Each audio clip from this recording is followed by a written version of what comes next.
আজকাল সব কিছুরই দাম বেড়ে গেছে, তবে বাসায় বানালে খরচটা একটু কমই পড়ে। এভাবে করে বিস্কিট বানিয়ে 1 থেকে 1.5 মাস সংরক্ষণ করতে পারবেন। আর শুধুমাত্র আটা দিয়েই বানানো যাবে। আমি এখানে 2 কাপ নিয়ে নিচ্ছি আটা। সবগুলো উপকরণ কাপ দিয়ে মেপে নিতে হবে। হাফ কাপ নিয়ে নিচ্ছি সুজি। 1 টেবিল চামচের মতো দিয়ে দিচ্ছি বাদাম কুচি। আপনার হাতের কাছে যে বাদামটা থাকে ওই বাদামটাই কুচি করে দিতে পারবেন। 1/4 চা চামচ এলাচের গুঁড়ো, 2 টেবিল চামচ গুঁড়া দুধ, আর আমি এখানে হাফ চা চামচ দিয়ে দিচ্ছি লবণ। তারপর ওই কাপ দিয়ে মেপে হাফ কাপ দিয়ে দিচ্ছি রান্নার তেল। তেলের পরিবর্তে এখানে বাটার গলিয়ে দিতে পারেন, আবার চাইলে ঘিও দিতে পারেন। 2 চামচ ঘি দিলেও খুব ভালো একটা স্মেল আসে। তবে আজকের বিস্কিটগুলো আমি শুধু তেল দিয়ে বানিয়ে নিচ্ছি। তেলটা খুব ভালো করে মিশিয়ে নিয়েছি।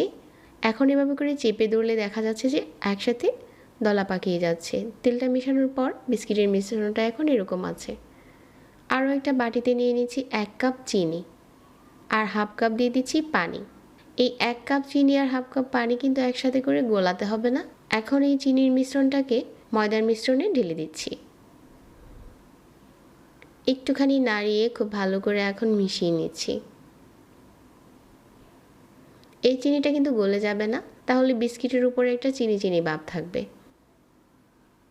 এখন এখান থেকে অর্ধেকটা নিয়ে একটা বোর্ডে নিয়ে নিলাম, আর যতটা সম্ভব একটা মোটা সাইজের রুটি করে নিচ্ছি। বিস্কিটের রুটিটা খুব বেশি মোটা লাগে না, আবার অনেক বেশি পাতলাও হবে না। ঠিক মাঝারি সাইজের এরকম সাইজ করে নিয়েছি, আর এখন এটা স্কোয়ার করে কেটে নিচ্ছি। তো এইভাবে করে স্কোয়ার করে কাটা হয়ে গেছে, আর উপরে এরকম করে ছুরি দিয়ে দাগ কেটে দিচ্ছি।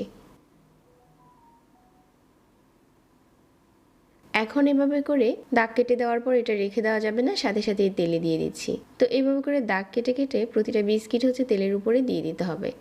আর বিস্কিটটা ছাড়ার সময় চুলার আঁচটা একটু বাড়ানো থাকবে, তবে সবগুলো বিস্কিট যখন দেওয়া হয়ে যাবে ওই পর্যায়ে আঁচটা একদম কমিয়ে দিতে হবে। অল্প আঁচে বিস্কিট ভাজলে খুব মোচমোচে হবে, আর ভিতর থেকেও খুব ভালো করে কুক হবে। চুলায় থাকা অবস্থায় বিস্কিটগুলো অনেক সফট থাকে, এজন্য হালকা হাতে এগুলোকে উল্টাতে হবে। তো এখন তেল ঝরিয়ে উঠিয়ে নিচ্ছি, আর এভাবেই বানিয়ে নিচ্ছি আজকে সবগুলো বিস্কিট। এখন এটা ঠান্ডা হওয়ার পর যে কোনো কৌটোতে ভরে 1 মাসের মতো সংরক্ষণ করতে পারবেন। যাদের চায়ের সাথে বিস্কিট না হলে চলেই না, চাইলে ঝটপট নিজের হাতে বানিয়ে নিতে পারেন। সাথে যদি ঘি আর বাদাম অ্যাড করেন, আপনি খেয়ে বুঝতেই পারবেন না যেটা আপনি নিজে বানিয়েছেন। এখন গরম গরম চায়ের সাথে এই বিস্কিটটা কিন্তু খেতে মন্দ হয়নি। আশা করছি আজকের রেসিপি প্রতিদিনের মতো ভালো লেগেছে। সহজ সহজ রেসিপি পেতে পেজ ফলো করতে ভুলবেন না, আর সেই সাথে চ্যানেল সাবস্ক্রাইব করে রাখবেন। সবাই অনেক ভালো থাকবেন। আজকে এখানেই বিদায় নিচ্ছি। আল্লাহ হাফেজ।